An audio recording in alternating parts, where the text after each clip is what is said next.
Welcome back to day 2 in Lyon. Today we're gonna go here.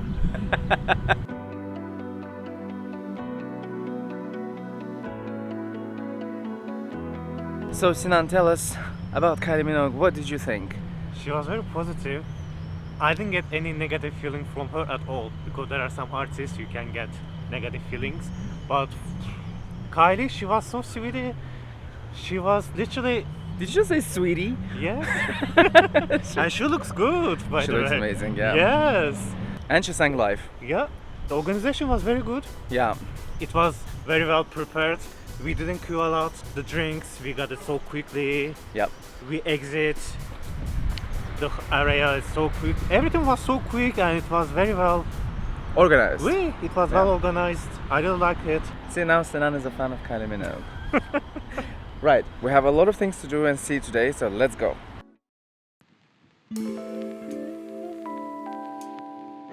The first stop for today is L'Église Saint-Georges, a 19th century neo-Gothic church that was built by the same architect, Pierre Bossan, who later constructed the white crown of the city, La Basilique Notre-Dame de Fourvière, which we'll be visiting later today. So unfortunately the church is closed. It's actually really annoying because we looked at the... don't trust Google all the time, because with Google Maps it said that they opened at 8 o'clock. So we showed up here, now it's like not even 10, and it's closed. And it's written that it will open only at 2 o'clock in the afternoon. And we don't have time to come back because we have everything planned out to the minute. So unfortunately we'll have to come back to Lyon. Another reason to come back to see it. If you haven't seen the first part, we highly recommend you watch that video if you want to see the Renaissance district of Lyon with its majestic cathedral of Saint Jean-Baptiste, the famous Traboul, a river cruise and much more. Link to that video is in the pinned comment.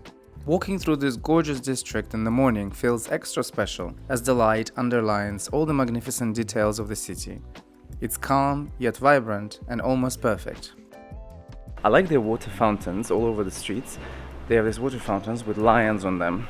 Possible because of the name, the emblem, I guess. We're just walking towards the funiculaire because we need to go up the hill and we just need to get some water somewhere. Sinan is thirsty like crazy. He's like a lizard. He doesn't drink and then one go he needs to drink a lot of water. To deposit. Our cat Simon does the same thing. He doesn't drink all the time and then he drinks in one go for like several minutes in a row. The funiculaire is also called la ficelle, which literally means cord or string in French. It must be noted that Lyon was the first city in the world to launch this type of transport in 1862. That line was shut down in the late 1960s. The one we'll be taking today opened on September 6, 1900.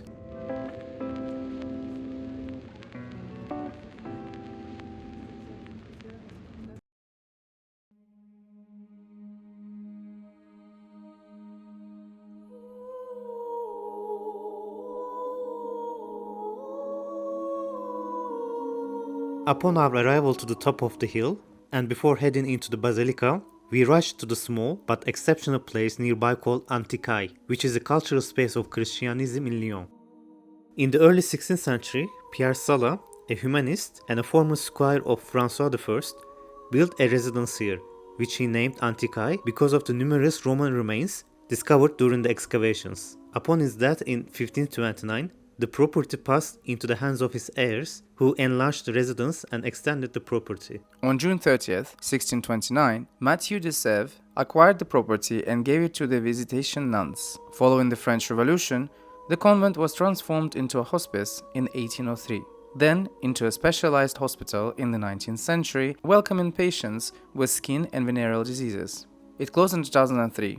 The space includes 15 rooms that trace the evolution of Christianity. It is said that this site is associated with the dungeon of Saint Pothin, the first bishop of Lyon, martyred in the year 177, along with 48 other Christians. You see, Lugdunum was the capital of Gaul in the 1st and 2nd centuries, and was a key Roman Empire city. In the year 177, a persecution targeted the sizable Christian community here. Eusèbe de Césarée documented these events, citing a letter from the Christians of Lyon and Vienne to their brothers in Asia and Phrygia, most probably written by contemporaries of these events. The persecution began with a violent riot, barring Christians from public places, followed by arrests and trials before the tribunal. From March to August that year, 24 Roman citizens, 12 men and 12 women, were beheaded, likely near the Forum at Fourvière, not far from here. 6 non-citizens, including Sainte Blandine, the saint patron of Lyon, were thrown to beasts in the amphitheatre on the slopes of Croix-Rousse. 18 others, 9 men and 9 women, died from mistreatment in prison near the Forum. Saint Pothin was 90. He faced brutal treatment and died in prison 2 days after his tribunal appearance. It was the 17th century discovery of a possible Roman-era dungeon beneath the Visitandine that made this site symbolic for the pilgrims. The site was transformed into a 100 square meters crypt by 1893, with mosaics evoking the martyrs. We definitely recommend you passing by this place. It's a literal 5-minute walk from the Basilica.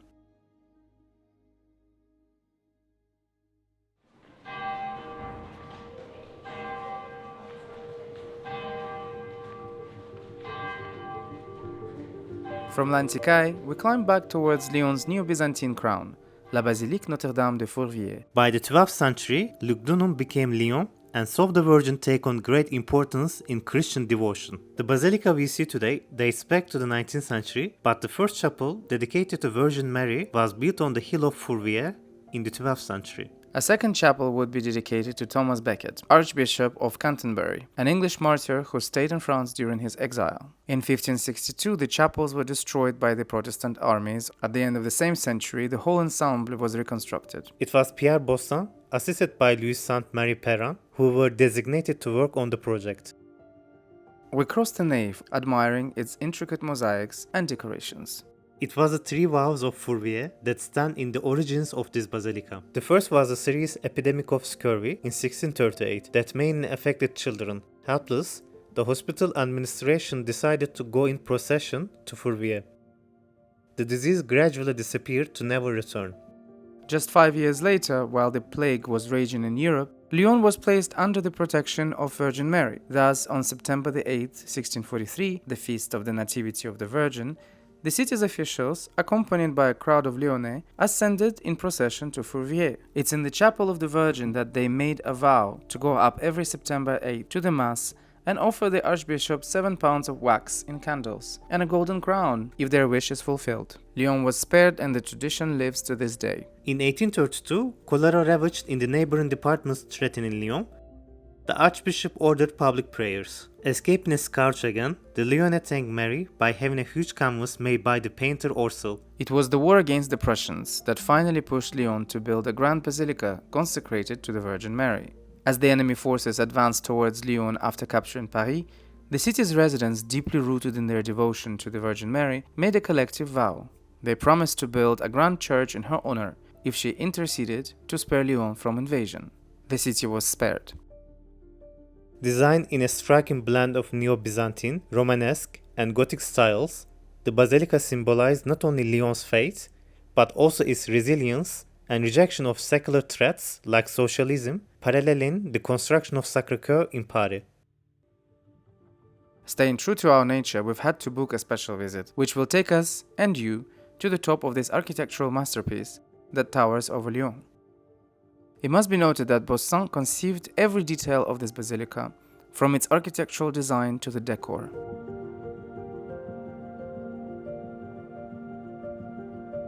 In fact, his private work studio was located in one of the towers. And as we approached the upper level, we found ourselves in the tribunes, where we were met with a truly breathtaking work of art that is the interior of this magnificent place.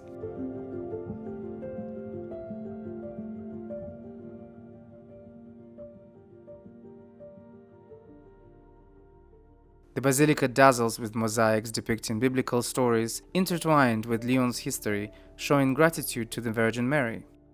It's simply spectacular in here, to the point that you are at a loss for words. The citizens contributed funds, sacred relics, and art, showing that the basilica was as much a communal project as a religious one, another parallel with the Sacré-Cœur. Every detail was conceived by the genius of Pothin, whose death would not stop the work, and the son of Louis Sainte-Marie Perrin, Antoine, would continue the project of the two men in 1917 after the death of his father. Then the Swiss sculptor Giuseppe Belloni dedicated 23 years of his life to continuation of the works on Basilica's sculptures until 1964. To this day, works continue on the building and its surroundings. As we climbed higher, we passed by the attic with a display of sculpture prototypes done by the architects.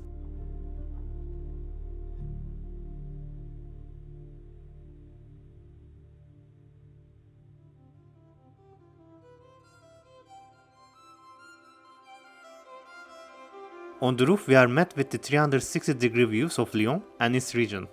The statue of the Virgin that is set on top of the neighboring chapel is disproportional, a technique done specifically for the statue to appear correctly to those on the ground. From here, her hands are a little too long, and overall she looks a little bit out of balance. The Basilica's four towers represent prudence, justice, fortitude, and temperance, which are central to Catholic moral theology. This is truly a sight to behold.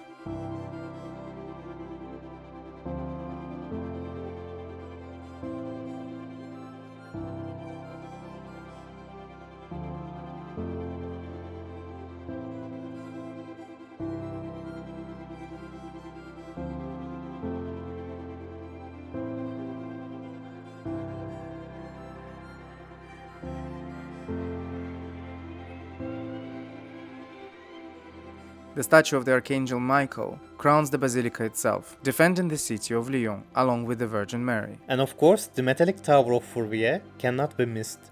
Some locals claim that it is taller than La Tour Eiffel, if you count its height from the sea level and the hill itself, of course.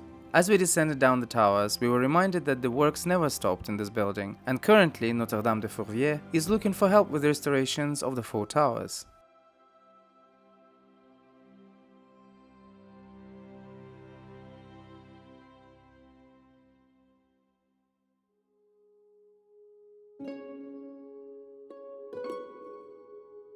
Down in the crypt, which is really more of a lower church, the decor revolves around the Old Testament. This is done on purpose.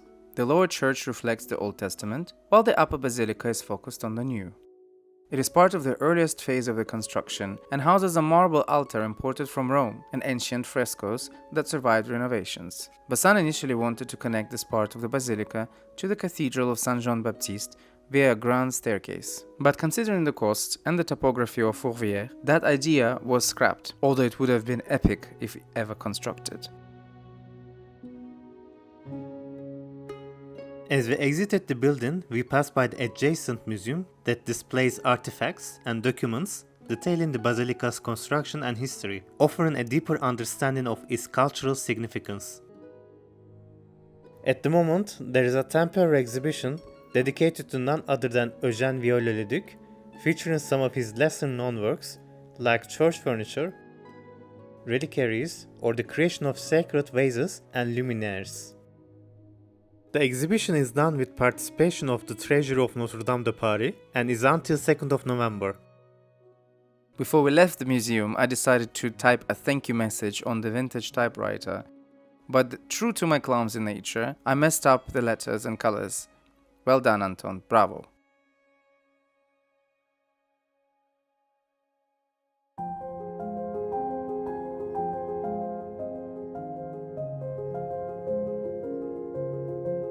Leaving Fourvière, we strolled down the beautiful road descending into the historic center of Lyon. Passing by the local mairie with its magnificent Baroque classic building and the nearby Fontaine Bartholdi, we entered le Musée des Beaux-Arts, or the Fine Arts Museum. Located in the former 17th century Benedictine abbey, it is one of France's most comprehensive museums. During the Revolution, the abbey was secularized, with the monastic life ending abruptly.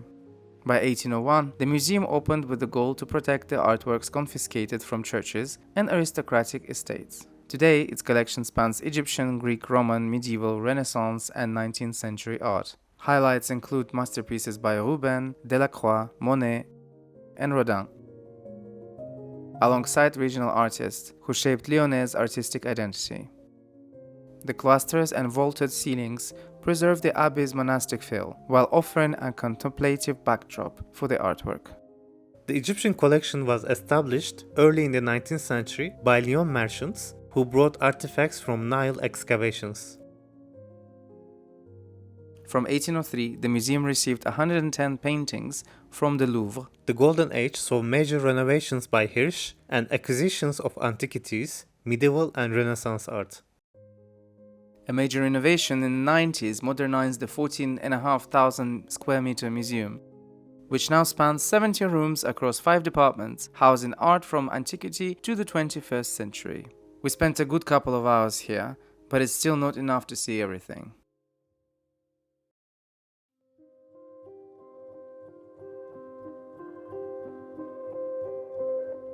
Leaving the museum, we had to pass by the neighboring Église Saint-Nizier, as it grabbed our attention during yesterday's cruise. This church traces its origins to a 5th century Christian necropolis where the earlier mentioned Saint Pothin and Saint Eucher were buried. Named after Bishop Nizier, buried there in the year 573, the site became a significant religious center. By the 8th century, a church dedicated to him was established, but had to be later replaced due to decay. Construction of the current flamboyant Gothic structure began in the 14th century, funded by merchants and residents. During the Renaissance, Saint-Nizier was Lyon's largest church, serving as a key community hub. The French Revolution had it repurposed as a flour warehouse, causing significant damage. The building was returned to the church in 1802, and restorations continued all throughout the 19th century. Most notable is the elevation of the North Tower, with its totally new spire installed, making it a unique church in Lyon to have 2 Gothic spires of the kind. As with any other historic monument, restoration works continue through the years, and today, in 2025, it still holds true, as we witness some workers restoring the chapels.